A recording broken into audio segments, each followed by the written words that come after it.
Olá, nós estamos aqui mais uma vez, dessa vez para a gente ter uma conversa muito legal e nós vamos falar sobre algo que tem atormentado e chegado a muitos lares nesse tempo de pandemia, nesse tempo de momentos incertos.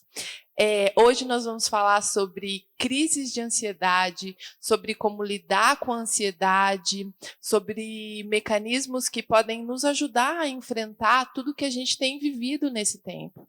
Porque, embora seja um tabu muitas vezes dentro do meio religioso, a verdade é que sintomas de depressão, de ansiedade, fazem parte do ser humano. Independente de ser cristão, de ter fé, de ter um Deus, ter problemas emocionais não é falta de fé, não é falta de esperança, não é problema seu, tá tudo bem, acontece nas melhores famílias. E hoje, então, eu estou aqui com a Alana. A Alana é psicóloga, tem acompanhado várias pessoas que têm enfrentado esse problema e ela vai falar com a gente, vai responder algumas perguntas e algumas dúvidas que muitas pessoas têm sobre essa questão. Então, eu queria que a Alana se apresentasse, fala um pouquinho de você para a gente. Olá, eu sou a Lana, tenho 25 anos, eu sou psicóloga formada em 2018, desde então atuo na clínica, né, fazendo atendimento de adolescentes, de adultos. Eu atendo em Londrina e atualmente tenho aberto a possibilidade de atender aqui na nossa cidade também. Então, eu vou começar te fazendo algumas perguntas que muitas pessoas têm dúvidas. Vou pegar o meu roteiro para a gente poder ler. Então, a primeira é assim: estamos vivendo muitas mudanças em meio ao medo de pegar esse vírus. Tem também o medo da crise financeira e somos obrigados a ficar em casa, sem o convívio com as pessoas. Como que a gente pode lidar com o estresse desse tempo? Tá, primeiro que de fato, né, ninguém estava preparado para essa situação, acho que todo mundo foi pego um pouco de surpresa, e esse vírus, ele mudou um pouco o que a gente tinha como certo, né, então, ele mudou a nossa rotina, mudou os nossos planos, mudou aquilo que a gente gostava de fazer e agora a gente não pode mais. Ele exigiu da gente um novo movimento, né, que a gente se adaptasse a esse novo contexto. Isso naturalmente causa estresse, né, eu acho que primeiro é legal pontuar que tudo bem se sentir estressado, porque de fato existe um perigo iminente, então esse é um sentimento natural. A questão é que a melhor maneira de lidar talvez seja a gente controlar aquilo que está ao nosso alcance, né? Por exemplo, uma pessoa sozinha, ela não consegue mudar a economia mundial, por exemplo. Mas o que está ao alcance dela, o que ela consegue fazer? Então, talvez ela consiga se organizar melhor financeiramente, né? Então, como eu gasto menos, como eu priorizo, o que eu posso organizar, enfim. Da mesma maneira que pegar o vírus, né? Eu não consigo controlar a pandemia, mas talvez eu possa tomar as precauções que estão sob meu controle. Então, eu consigo me cuidar, eu posso cuidar de quem está do meu lado, das pessoas que estão ao meu redor, né, tomar as medidas de precauções estabelecidas pela OMS, por exemplo. Então, eu acho que no fim é sobre isso, né? Sobre a gente entender que nem tudo vai estar sob o nosso controle, que tudo bem também, né? Porque nós somos capazes de se reinventar e de fazer o novo, nós já fizemos isso antes, né? Talvez seja sobre a gente, então, fazer o melhor que a gente pode com aquilo que a gente tem, né? Com a situação que nos foi imposta. Legal, porque sempre tem alguma coisa que está no nosso controle que nós podemos fazer, né? Exato. Próxima pergunta: que tipos de riscos para a saúde o estresse oferece durante uma pandemia? Vamos lá. Como eu disse antes, o estresse sim é uma reação natural, né? Então, toda vez que a gente se depara com um desafio, com um grande problema, tudo bem a gente se sentir estressado, mas de fato, o excesso disso pode trazer vários riscos, tanto emocionais quanto físicos, né? O estresse libera, por exemplo, adrenalina e cortisol. E aí a gente sente tensão muscular, a gente sente dificuldade de respirar, o nosso sistema imunológico ele é afetado, que neste momento é muito problemático, né? Até a nossa frequência cardíaca aumenta, o que também é muito perigoso. Então, é natural que a gente exploda por muito pouco, sabe? Que algo que antes nem era tão importante assim, agora pareça o fim do mundo, porque nós estamos muito à flor da pele. Então, é muito importante a gente estar atento a essas consequências, tanto emocionais quanto físicas mesmo. Então você pode ver que o seu marido ou a sua esposa explodindo com você do nada, às vezes não tem a ver com você, tem a ver com coisas que a pessoa mesmo está sentindo e está vivendo nesse momento, né. Terceira, tem algum tipo de pessoa que está sofrendo mais com o isolamento, mais do que todo o restante? Olha, geralmente, pessoas com quadro ansiosos ou pessoas com sintomas depressivos têm um sentimento de sentir isso um pouco mais forte neste momento, né? Por conta da própria situação, né? É um estressor para todo mundo, então quem já tem isso desenvolve uns sintomas de maneira um pouco mais forte.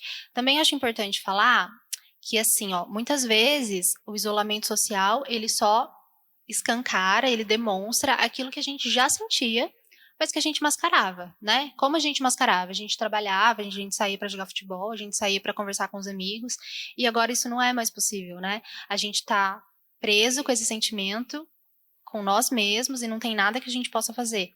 Isso aumenta a sensação de parecer que as pessoas estão desenvolvendo isso agora, mas muitas vezes também é algo que já estava lá dentro, mas que a gente estava montando um monte de estratégias aí para fingir que estava tudo bem, sabe?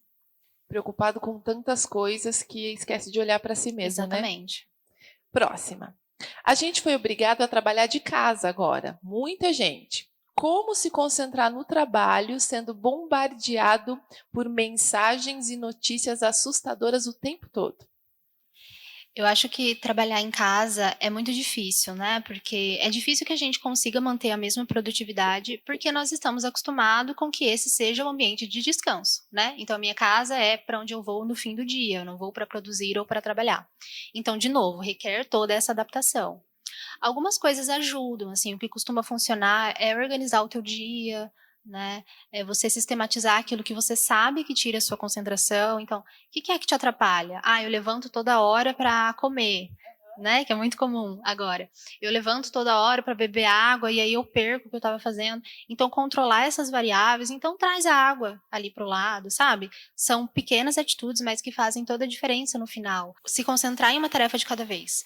Essas são coisas que fazem parecer com que a gente está mais produtivo, e a gente se sente melhor e a gente acaba entrando numa de produzir mais. Então é tentar manter uma rotina, embora esteja tudo ao contrário.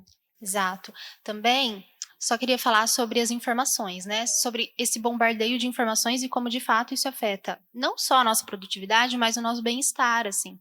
Porque de fato, às vezes a gente ouve um especialista que fala X e outro fala Y e a gente fica confuso no meio disso tudo, e isso causa ansiedade, né, isso atrapalha a gente de fazer aquilo que a gente se propôs a fazer. Então, assim, talvez selecionar esse tipo de notícia que a gente está acessando seja muito importante nesse momento. Óbvio que a informação é importante, mas o excesso dela também adoece. Eu falo sempre assim: será que é necessário que a cada 20 minutos eu vá lá e atualize, sabe? Quantas pessoas no mundo foram infectadas pelo vírus? Será que isso me ajuda? Que pensamentos e que conteúdos esse tipo de atitude traz para mim? Então, talvez priorizar e classificar o que a gente vai acessar também ajude a gente a não sobrecarregar neste momento. Legal. Ter uma fonte de informação também confiável, né. Confiável, Porque a aham. gente vê um monte de fake news, a gente vê um monte de gente sensacionalista, e isso acaba gerando mais coisa na gente ainda, né. Exato, eu acho que esse não é o momento de ouvir todo mundo, né, então classifica ali algo que você vê como confiável e segue aquela notícia, né, você não precisa saber o que todo mundo está falando todo o tempo sobre a doença, isso não ajuda a gente em nada. Legal. Próxima. Como podemos enfrentar o medo e a ansiedade? Acho que isso é o que todo mundo quer saber. Tá, eu acho que isso é um pouco também relacionado ao que a gente conversou sobre estresse, né. A gente tem o costume de classificar os sentimentos como bons e ruins, então assim, sentir felicidade é bom, mas sentir tristeza eu não gosto, então eu faço qualquer coisa que seja para não me sentir triste. E às vezes essas estratégias a gente acaba se atropelando, assim, porque muitas vezes elas só causam mais tristeza e mais sentimentos que a gente não gostaria de ter naquele momento. Então eu acho que primeiro, a gente tem que entender que tá tudo bem sentir medo, tá tudo bem se sentir ansioso, né. Anormal seria se a gente não sentisse nada, né. Se a gente não sentisse medo de se contaminar ou que um ente querido nosso se contaminasse, ou que a gente não se preocupasse com o que pode acontecer financeiramente. Tá tudo bem se sentir assim, tá todo mundo se sentindo assim. O que a gente tem que observar é: se isso está nos paralisando. Até onde a gente está sentindo isso? Porque aí é um sinalizador que a gente precisa rever algumas coisas. Legal. Porque nós somos feitos para relacionamentos, né? Então, se preocupar com o outro, se preocupar com o que está acontecendo ao nosso redor, faz parte da gente e nos torna humanos, né? Próxima. Como saber se nós estamos, então, sendo dominados pelo medo e pela ansiedade? Existem alguns parâmetros, assim, mas em linhas gerais, isso está atrapalhando o teu dia a dia, né? Então percebe assim, antes eu conseguia realizar essa atividade, hoje eu não consigo mais porque o medo ou porque a ansiedade, eles me paralisam. Ou essa atividade me causava prazer, mas hoje não me causa mais porque eu nem consigo me concentrar nela, né? Então assim, alguns sinalizadores, eles são importantes. Quais são os seus pensamentos? Será que a maior parte do teu dia você está pensando sobre isso? Você está sentindo medo e está ansioso? Aí eu acho que a gente tem que prestar mais atenção. Outra coisa que eu acho que super vale a pena, apesar da gente não gostar muito, é prestar atenção no que as pessoas ao nosso redor dizem sobre nós, né? Porque as pessoas que convivem com a gente, os nossos pais, nossos filhos, enfim, tem uma ideia de como a gente se comporta, de qual é esse padrão, né, do nosso comportamento. Então, quando alguém te sinaliza, olha, você está explodindo demais, ou olha, você não está mais conseguindo se relacionar como antes, a gente tem que levar em consideração, porque de fato essas pessoas nos conhecem. E muitas vezes, no meio desse turbilhão de sentimentos, a gente não consegue entender muito bem como as coisas estão acontecendo. Então, vamos levar em consideração também a opinião aí do nosso marido, da nossa esposa, né, das pessoas que de fato se importam e conhecem quem a gente é. Porque nos momentos assim a gente tem a tendência a jogar a culpa no outro e se algo se levanta contra nós, a gente tem a tendência a ficar na defensiva, né? Não é isso, não é assim, mas é importante mesmo a gente procurar ajuda, né? Procurar saber como funciona. Então vamos à última pergunta. Como ajudar alguém que está passando por uma crise de ansiedade? Como identificar que a pessoa está passando por essa crise? Geralmente, eu gosto de falar em duas principais coisas quando a gente fala em ajudar alguém que está passando por ansiedade. A primeira delas é pausar esse ciclo que a pessoa entra, que assim, a gente entra num ciclo de pensamentos, de comportamentos que são muito viciosos. Então, qualquer coisa que a gente consiga fazer para desfocar desses sintomas, sabe? Então, a pessoa está com taquicardia, ela está se sentindo, enfim, tremendo, com vontade de chorar, né, suando, qualquer coisa que a gente consiga fazer para desfocar desses sintomas geralmente costuma funcionar. E também sobre a respiração, né? A primeira coisa que a gente sente, dos primeiros sintomas da ansiedade é essa impossibilidade de respirar direito, né? Então a gente respira curto, o nosso corpo entende que tem algo errado, então a gente começa a sentir um ciclo de emoções e aí a gente de fato começa a acreditar que algo está acontecendo. O nosso corpo manda essa mensagem. Então quando a gente consegue respirar de uma maneira mais pausada e de uma maneira melhor, a gente consegue mandar uma mensagem de que não existe um risco iminente e de que as coisas vão melhorar, né? Nós temos exercícios próprios para isso, alguns costumam funcionar muito bem. Mas aqui eu acho que vale também a gente fazer a diferenciação entre o que é uma ansiedade e o que é uma patologia, né? Então vamos observar assim, se essas crises elas têm acontecido com muita frequência ou com muita intensidade, é muito importante procurar um profissional para fazer essa avaliação, porque às vezes a linha na nossa cabeça é muito tênue, né? Do que é normal, do que não está sendo mais. Às vezes a gente se acostuma até que isso se transforma, por exemplo, num ataque de pânico. Né? E aí, quando a gente vai ver, a gente já perdeu totalmente o controle da situação. Então, se tá difícil lidar com isso, se tá se sentindo muito assim, é importante procurar um profissional que ele vai avaliar, vai ver se é o caso de entrar em uma psicoterapia, de começar um processo, ou auxílio medicamentoso, porque muitas vezes existem causas orgânicas para isso também. Então, é importante observar a frequência e a intensidade com que isso tem acontecido. Tem uma coisa que eu costumo fazer quando eu atendo pessoas que estão passando por uma crise, é tentar conversar com a pessoa sobre coisas que não têm nada a ver com o que está acontecendo. Pergunto se lavou a roupa, se estendeu a cama, para distrair a pessoa daquilo que ela está pensando naquele momento. Isso funciona? Funciona, exatamente porque quebra aquele ciclo que eu te citei antes, né? A gente entra num ciclo assim, que a gente tem pensamentos catastróficos, que é isso que você disse, de eu com certeza vou morrer se eu contrair esse vírus, ou as pessoas com certeza vão sofrer, eu não vou, enfim, coisas catastróficas como se nada tivesse solução. E aí o nosso corpo entende que tem algo errado, a gente se sente mal, os sintomas eles são reais, né? Eles são físicos, eles existem.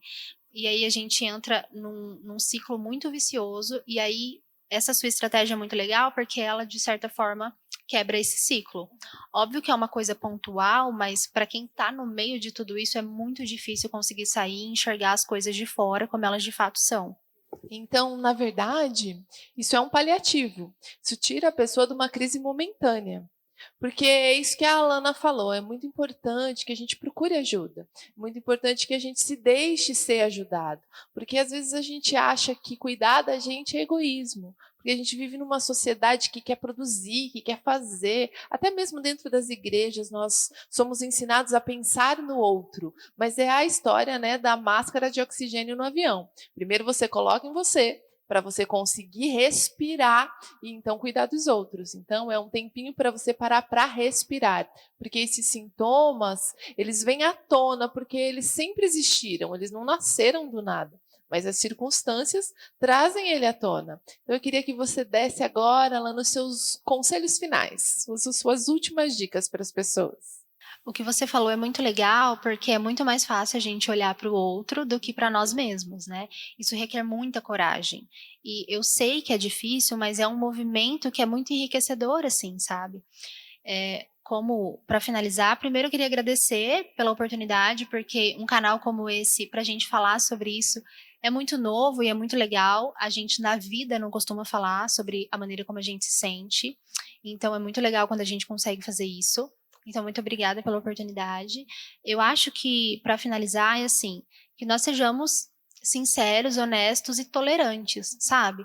Tanto com os nossos sentimentos quanto com o sentimento dos outros. A gente está sendo bombardeado por uma coisa de você devia passar a sua quarentena assim, então você devia começar um novo hobby, você devia ler um livro, você devia ser fitness, você devia acordar às 5:30 da manhã, mas a verdade é que não existe maneira correta de passar por tudo isso, né? Assim, não é uma competição de quem é mais produtivo, é sobre saúde, é sobre sobreviver, né? É sobre saúde física e sobre saúde mental. Então que a gente aprenda que nem todo mundo vai passar pelas coisas como nós e que tá tudo bem também, né?